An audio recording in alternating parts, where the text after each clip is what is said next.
தேசிய மக்கள் சக்தி ஏற்பாடு செய்திருந்த மற்றொரு மக்கள் சந்திப்பு ஜனாதிபதி அனுரகுமார திசாநாயக்க தலைமையில் பேருவடையில் இன்று பிற்பகல் நடைபெற்றது.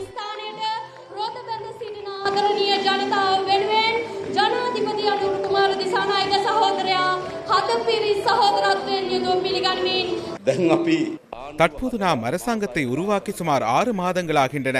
மக்களுக்கும் எமக்கும் இடையே ஒரு இணக்கப்பாடு உள்ளது.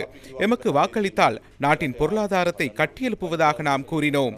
ஊழல் மோசடிகளை ஒழிப்போம் என்றோம். ஊழல்வாதிகளுக்கு தண்டனை வழங்குவதாக உறுதியளித்தோம். சட்டவாட்சியை உறுதிப்படுத்துவதாக கூறினோம். ஜனநாயக நிறுவனங்களை வலுப்படுத்துவதாக கூறினோம்.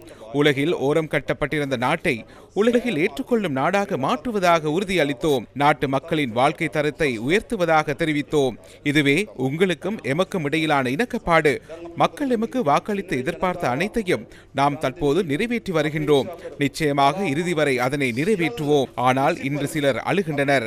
அதிகாரம் கிடைக்காத, ஒருபோதும் இவ்வாறான முடிவு வரும் என எதிர்பார்க்காத அதிகார கனவு சிதைந்து போன வருத்தத்தில் உள்ளவர்களே அழுகின்றனர். தேசிய மக்கள் சக்தி மற்றும் மக்களுக்கு இடையிலான இணக்கப்பாடு, நாம் அதனை நிறைவேற்றி வருகின்றோம்.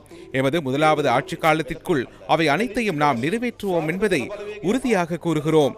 குற்றங்கள் மற்றும் திருட்டுக்கள் காலத்துடன் மண்ணுக்குள் புதையுண்டு செல்வதற்கு இடமளிக்க மாட்டோம். அனைத்தையும் சட்டத்தின் முன் நிறுத்தும் அரசாங்கம் ஒன்று உருவாக்கப்பட்டுள்ளது. நாடு சாதகமான நிலையில் பயணிக்கின்றது. இந்த பயணத்தை வலுப்படுத்துவதற்கான மக்கள் ஆணை மீண்டும் தேவைப்படுகிறது. ஆகவே மே மாதம் 6ஆம் திகதி மீண்டும் திசை காட்டிக்கு வாக்களித்து மக்களின் விருப்பத்தை அரசாங்கத்திற்கு வழங்க வேண்டும்.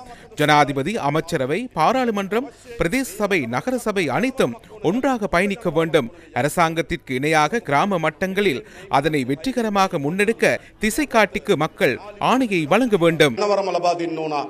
සෑම ප්‍රාදේශ සභාවක් නගර සභාවක්ම මාලිමාවෙන් පුරවන්න